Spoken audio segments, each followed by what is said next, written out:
CSK junior office assistant IT exam के लिए recently exam schedule जारी किया यूनिवर्सिटी ने। तो काफ़ी सारे स्टूडेंट्स के मैसेजेस आने स्टार्ट हो गए व्हाट्सएप पर कि सर इसके लिए सिलेबस बताइए हमें और कहाँ से तैयारी करें, कैसे कैसे तैयारी करें। ये सारे उनके डाउट्स थे। तो मैंने सोचा एक पार्टिकुलर वीडियो इसके ऊपर बना दें। और स्टूडेंट्स को यहाँ तक भी पता नहीं है कि इसका पैटर्न क्या रहेगा। काफ़ी सारे स्टूडेंट्स बोल रहे हैं कि क्या 170 क्वेश्चंस ही आएंगे, जैसे HPSSC junior office assistant IT 817 में थे। तो सारे डाउट्स आपके क्लियर करूंगा। फिर भी कोई डाउट आपका रहेगा, सीधा आपने हमें व्हाट्सएप करना है, ठीक है। वीडियो आपके लिए इंपॉर्टेंट रहेगा, सरप्राइज़ है वीडियो के लास्ट में आप सभी के लिए। वीडियो को लास्ट तक देखिएगा। सबसे पहले हम बात कर लेते हैं junior office assistant IT CS के सिलेबस, ठीक है। सबसे पहले जब भी सिलेबस देखते हैं तो पैटर्न इंपॉर्टेंट होता है। पैटर्न का मतलब होता है कि कितने क्वेश्चंस एग्जाम में आएंगे। तो इन्होंने साफ तौर पे यहाँ पे मेंशन किया है, जो हिमाचल गवर्नमेंट के रूल्स हैं, कि 70% जो टोटल क्वेश्चंस होंगे, जो सिलेबस रहेगा, वो कंप्यूटर से रिलेटेड होना चाहिए जूनियर ऑफिस असिस्टेंट IT में। और बाकी 30 क्वेश्चंस या 30% जो सिलेबस रहेगा वो जो भी हो, जैसे जीके है, हिंदी है, इंग्लिश है, करंट अफेयर्स हैं, या फिर रीजनिंग है, या फिर जो भी है आपके सामने है यहाँ पे, तो आप इसको पढ़ सकते हैं। तो अब इस हिसाब से पैटर्न किस तरीके से रहेगा। जब दोस्तों आप 85 क्वेश्चंस का 70% निकालोगे तो ये बनेगा 60 क्वेश्चंस के आसपास। तो 60 क्वेश्चंस आप एक्सपेक्ट करोगे कहाँ से आएंगे? ये आएंगे दोस्तों कंप्यूटर से। बाकी बच गए टोटल 25 क्वेश्चंस। तो ये 25 क्वेश्चंस कहाँ कहाँ से आएंगे? अब इसमें काफ़ी डाउट है, क्योंकि 30% यहीं से आएगा। तो मोस्ट प्रोबेबली 10 से 15 क्वेश्चंस बनेंगे यहाँ पे जीके के। जीके में क्या क्या आएगा ध्यान देना। HP जीके सबसे ज़्यादा वेटेज रहेगी। नॉर्मल जो जीके होता है, स्टैटिक जीके, वो आएगा। History, geography, polity, economy, science, current affairs, ये सब कुछ इंक्लूडेड होगा। 5 क्वेश्चंस लगभग हिंदी के होंगे, 5 क्वेश्चंस लगभग इंग्लिश के होंगे, और लगभग 2 या 5 क्वेश्चंस आपको रीजनिंग के देखने को मिल जाएंगे। लॉजिक इसको बोलते हैं। हो सकता है 1 या 2 क्वेश्चंस आपको मैथमेटिक्स के भी देखने को मिल जाएं, लेकिन मैथमेटिक्स की यहाँ पे काफ़ी कम संभावना है, रीजनिंग ज़्यादा संभावना है। 2 या 3 क्वेश्चंस रीजनिंग के आ सकते हैं। और मैं ये ऐसे ही हवा में बातें नहीं कर रहा हूँ, जो इन्होंने सिलेबस ऑफिशियल यहाँ पे बताया है उसी के अकॉर्डिंग बात कर रहा हूँ। तो इसको ध्यान से आप देखिएगा। अब ये तो क्लियर हो गया पैटर्न की कैसे कैसे क्वेश्चंस आएंगे और किस सब्जेक्ट के। अब यहाँ पे देखते हैं ये जो 70% इन्होंने बताया है कंप्यूटर का, ये कैसे आएगा। तो कंप्यूटर साइंस आपको पढ़नी है, कंप्यूटर एप्लीकेशन पढ़नी है, इंफॉर्मेशन टेक्नोलॉजी पढ़नी है, और इंफॉर्मेशन टेक्नोलॉजी इनेबल्ड सेक्टर्स जैसे ITES होते हैं, इंफॉर्मेशन प्रैक्टिसेस, IP, तो ये आपको पढ़ना है। लेकिन दोस्तों कभी भी सिलेबस के ऊपर मत जाना। सेम ऐसा ही सिलेबस दिया गया था जूनियर ऑफिस असिस्टेंट IT 817 में, लेकिन क्वेश्चन पूछे गए कहाँ से? MCA लेवल के। तो अब आप सभी ये बोलेंगे कि कहाँ से पढ़ना है, हमें कौन कौन से टॉपिक्स पढ़ने हैं, हम कैसे पता करें कि हमें ये पढ़ना है या फिर वो पढ़ना है। तो 817 क्वेश्चन पेपर जो है उसी की तरफ मैं आपको लेके जा रहा हूँ। आपने ये देखना है कि कैसे कैसे क्वेश्चंस बनते हैं और कहाँ कहाँ से आ सकते हैं। बेसिक्स तो आपको क्लियर करने ही पड़ेंगे। अगर आप सीधा प्रोग्रामिंग पढ़ोगे दोस्तों, गारंटी है 2 दिनों से ज़्यादा आप नहीं पढ़ पाओगे, आप बंद कर दोगे बुक्स या फिर जहाँ से भी पढ़ रहे हो। तो बेसिक्स सबसे पहले क्लियर करो, ठीक है। उसके बाद जब आपके बेसिक्स क्लियर हो गए, नेक्स्ट आपको क्या करना है, आइए अब देख लेते हैं 817 क्वेश्चन पेपर जो है उसके हिसाब से क्या क्या आपको पढ़ना है। तो ये देखो पहला क्वेश्चन जो है ये MS एक्सेल से रिलेटेड है। तो MS ऑफिस पूरा छान मारो, चाहे मैं MS वर्ड की बात करूं, एक्सेल की बात करूं, पावर पॉइंट की बात करूं, एक्सेस की बात करूं, अदर जो भी हैं, पूरा MS ऑफिस पढ़ लो। जितना करीबी तौर पे आप MS ऑफिस पढ़ोगे उतना ही आपको फ़ायदा होगा। दोस्तों कम से कम 50 क्वेश्चंस के आसपास तो आपको MS ऑफिस से रिलेटेड ही देखने को मिल गए थे। तो कहीं ना कहीं इस एग्ज़ाम में भी आपको लगभग 20 क्वेश्चंस MS ऑफिस से रिलेटेड देखने को मिलेंगे। अब नेक्स्ट टॉपिक है यहाँ पे MS ऑफिस। ये बेसिकली हार्डवेयर का टॉपिक है, कंप्यूटर हार्डवेयर का, टोपोलॉजीज़। तो इसको ज़रूर पढ़ो।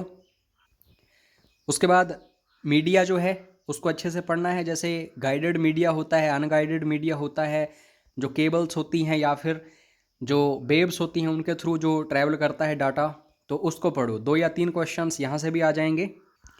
उसके बाद एड्रेसेस जो होते हैं, डोमेन नेम सिस्टम जो होता है उसको अच्छे से देखो। यहाँ पे साफ तौर पे आपको ऐसा क्वेश्चन देखने को मिल रहा है। कंप्यूटर नेटवर्क्स को ज़रूर पढ़ो, कंप्यूटर नेटवर्क्स से रिलेटेड ज़रूर क्वेश्चंस आते हैं। ये आईपी एड्रेसेस जो होते हैं इनको अच्छे से देखना होता है, यहाँ से काफ़ी सारे क्वेश्चंस आ रहे हैं आजकल। और बाकी ये जो आप यहाँ पे ट्रांसमिशन या फिर कम्युनिकेशन देख रहे हो, इसकी डायरेक्शन से रिलेटेड क्वेश्चंस आ जाते हैं। ये देखो दोस्तों, हाई लेवल के क्वेश्चंस ऐसे आते हैं। एसक्यूएल क्वेरीज को ज़रूर पढ़ो, ये भी इम्पोर्टेंट है। वैसे एसक्यूएल जो है ये नेक्स्ट लेवल है एमएस एक्सेस का। जब आप एमएस एक्सेस नेक्स्ट लेवल पर पढ़ते हो तो एसक्यूएल ऑटोमेटिकली कवर हो जाता है। और ये जो CSS है इसको भी ज़रूर पढ़ो, cascading style sheet. Basically HTML को जब आप हाई लेवल में पढ़ोगे तो ये सब कुछ आएगा। अब आ जाओ कोडिंग के ऊपर। HTML तो हमने देखी, ये HTML के क्वेश्चंस थे। सी लैंग्वेज के क्वेश्चन भी हैं, ध्यान देना यहाँ पे इस क्वेश्चन पर। ये जो 131वां क्वेश्चन है, तो सी लैंग्वेज पढ़ो, C++ पढ़ो, या फिर बेसिक्स पढ़ लो जावा के भी। ये क्वेश्चन है computer architecture and organisation related, CPU वगैरह जो होता है, तो इसको पढ़ना पड़ेगा आपको। ये नेटवर्क्स ही हैं। और ये जो क्वेश्चन है ये HTML से रिलेटेड है। और ये वाला क्वेश्चन जो है ये कंप्यूटर स्टोरेज से रिलेटेड है। तो स्टोरेज जो है कंप्यूटर की ये भी आपको पढ़नी पड़ेगी, चाहे प्राइमरी मेमोरी हो, सेकेंडरी मेमोरी हो, जो भी हो। ये आगे इंफॉर्मेशन टेक्नोलॉजी, बड़ी बड़ी जाइंट कंपनीज जो हैं जैसे अमेज़ोन हो गई या फिर जो भी हैं, मैं माइक्रोसॉफ्ट की बात करूँगा, गूगल की बात करूँगा, फेसबुक की बात करूँगा, इनके बारे में क्वेश्चंस आ सकते हैं। और ये MS विंडोज़ से रिलेटेड क्वेश्चन है। माइक्रोसॉफ्ट विंडोज़ के वर्जन्स को ज़रूर देखो, उसमें जो भी विंडोज़ आपको दिखाई देती हैं उनके जो को फर्दर पार्ट्स डिवाइड किए रहते हैं उनको अच्छे से देखो। शॉर्टकट कीज़ को ज़रूर पढ़िएगा, ठीक है। 2 या 3 क्वेश्चंस पक्के होते हैं कि हमें अगर ये पर्टिकुलर टास्क परफॉर्म करनी है तो इसके लिए हम क्या प्रेस करेंगे। ऑपरेटिंग सिस्टम्स को ज़रूर पढ़ो, चाहे कोई भी ऑपरेटिंग सिस्टम हो, एंड्रॉयड हो, लिनक्स हो, विंडोज़ हो, ठीक है। लिनक्स से रिलेटेड भी काफ़ी सारे क्वेश्चंस देखने को मिलते हैं।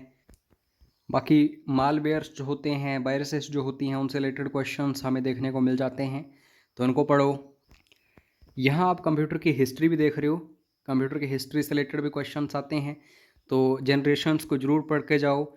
अगेन मैं आपको बता रहा हूँ दोस्तों, बेसिक्स ज़रूर पढ़ो। अगर आप सोच रहे हो कि बेसिक्स नहीं पढ़ने हैं, सिर्फ हाई लेवल का पढ़ना है, तो कुछ भी फ़ायदा नहीं होगा। अगर कोई भी क्वेश्चन टफ लेवल का आता है तो वो आता बेसिक्स से रिलेटेड ही है, लेकिन वो कुछ एक ऐसा फैक्ट आता है जो हमने नहीं पढ़ा होता है अच्छे से। आविष्कारक जरूर पूछे जाते हैं कि कोई भी पर्टिकुलर डिवाइस है उसको किसने फाउंड किया था, किसने इन्वेंट किया था, तो ऐसे क्वेश्चंस पढ़ो। तो कुल मिला के मैं यही चीज़ें आपको बताना चाहता हूँ कि आप अगर बिल्कुल हाई लेवल तक जाना चाहते हो तो बस कोडिंग देख लो, प्रोग्रामिंग देख लो, या फिर अदर जो भी हैं इंटरनेट टेक्नोलॉजी से रिलेटेड टर्म्स उनको देख लो, लेकिन आप बेसिक्स ज़रूर कवर करो। बेसिक्स का मतलब क्या होता है, बार बार मैं बता रहा हूँ आपको बेसिक्स। एक तो हिस्ट्री पढ़ो कंप्यूटर की, कि कंप्यूटर कैसे बना। डायरेक्टली आपने जो अभी हाथ में पकड़ा है, चाहे मोबाइल हो या लैपटॉप हो या कंप्यूटर हो, क्या ये डायरेक्टली ऐसे ही बन गए? बिल्कुल नहीं। काफ़ी पहले बड़ी बड़ी मशीनों का इस्तेमाल होता था, 5 कमरों के बराबर, 10 कमरों के बराबर, तो उनकी हिस्ट्री भी पढ़ना आपके लिए ज़रूरी है। हिस्ट्री आपने पढ़ ली तो बेसिक्स देखो, आप फंडामेंटल्स देखो कंप्यूटर के। आपका कंप्यूटर जो है उसमें कौन कौन सी चीज़ें इन्वॉल्व्ड हैं, कैसे कैसे वो बना है, उसकी असेंबलिंग कैसे हुई है, फंडामेंटल्स जो हैं कंप्यूटर के वो पढ़ लो। फंडामेंटल्स पढ़ लिए, हिस्ट्री पढ़ ली, सब कुछ पढ़ लिया। अब इंटरनेट की तरफ चलो। इंटरनेट में जो भी चीज़ें आज के टाइम में इस्तेमाल हो रही हैं उनको पढ़ो। इंटरनेट एक्सेस करने के लिए आपको काफ़ी चीज़ों की ज़रूरत पड़ रही है, मेमोरी की ज़रूरत पड़ रही है, स्टोरेज की ज़रूरत पड़ रही है, तो उसको पढ़ो अच्छे से। फुल फॉर्म्स को ज़रूर पढ़ो, जो शॉर्टकट कीज़ होती हैं उनको अच्छे से पढ़ो। बाकी MS ऑफिस जो है, देखो दोस्तों, माइक्रोसॉफ्ट जो है इसको तो आप पढ़ो ही पढ़ो। माइक्रोसॉफ्ट ऑफिस होता है, माइक्रोसॉफ्ट विंडोज़ होती हैं, तो सारी चीज़ें आपको पढ़नी पड़ेंगी, यहाँ से रिलेटेड क्वेश्चंस आते हैं। आज के टाइम में माइक्रोसॉफ्ट की तरह बाकी जाइंट कंपनीज़ भी मार्केट में आ गई हैं, तो इनके बारे में भी आपको अच्छे से जानकारी होनी चाहिए। बाकी हिंदी, इंग्लिश, जीके, इसका तो कोई कुछ नहीं बता सकता कि किस टॉपिक से क्वेश्चंस आएंगे। ये आपको अच्छे से इम्प्रूव करनी होती हैं सारी चीज़ें, ठीक है। एचपी जीके के रिपीटेड क्वेश्चंस आते हैं। आपको अगर फ्री मटेरियल चाहिए हो इस एग्ज़ाम के लिए तो व्हाट्सएप ज़रूर करिएगा, ठीक है। सिर्फ व्हाट्सएप करिएगा, बाकी कमेंट्स वगैरह आप नहीं कर पाएंगे इस वीडियो में। तो अगर कोई भी आपका डाउट होगा, कोई क्वेरी होगी तो सीधा व्हाट्सएप करिएगा। फ्री स्टडी मटेरियल के लिए मैंने आपको अपना व्हाट्सएप नंबर दिया हुआ है, सीधा मैसेज करिएगा। और ऐसे इंपॉर्टेंट वीडियोस के लिए चैनल को सब्सक्राइब करके रखिए, बेल आइकन को प्रेस करके रखिए, जैसे ही हम वीडियोस अपलोड करें आप सभी तक उसका नोटिफिकेशन पहुंच सके। बाकी अपनी तैयारी जारी रखिए। जो जूनियर ऑफिस असिस्टेंट IIT 817 में गलतियां की थी आपने, उन गलतियों को ना दोहराएं और अच्छे से बस तैयारी करते रहें, मेहनत करें, बाकी ज़्यादा ना सोचें फालतू का। जय हिंद, जय हिमाचल।